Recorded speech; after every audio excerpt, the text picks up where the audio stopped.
आपण पाहत आहात लोकप्रबोधन, सर्वसामान्य जनतेचा हक्काचा न्यूज चॅनल। एक माहिती मिळाली होती की भोपगावच्या हद्दीमध्ये एका गोडाऊनमध्ये प्रतिबंधित सुगंधित तंबाखू अशा पद्धतीचा माल साठवून ठेवलेला आहे।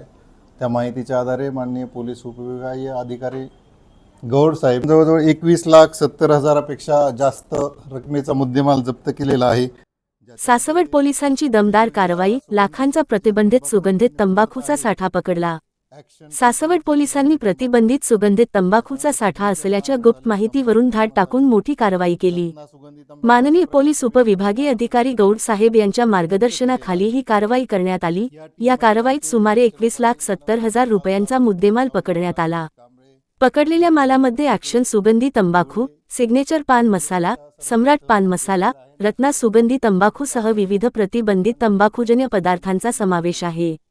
या प्रकरणी पुढील कायदेशीर कारवाई सासवड पोलीस करीत आहेत।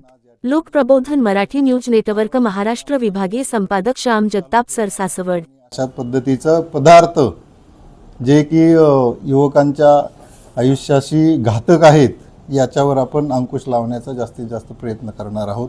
या कारवाईसाठी आम्हाला आमचे पोलीस अधीक्षक माननीय श्री संदीप सिंह गिल साहेब, त्यानंतर बारामतीचे अप्पर पोलीस अधीक्षक श्री बिराजदार साहेब या आणि उपविभागीय अधिकारी आपले गौड साहेब यांच्या मार्गदर्शनाप्रमाणे जे झिरो टॉलरन्स आहे अवैध धंद्याबाबत त्याच्यावर कारवाईचाच हा भाग म्हणून ही कारवाई करण्यात आलेली आहे।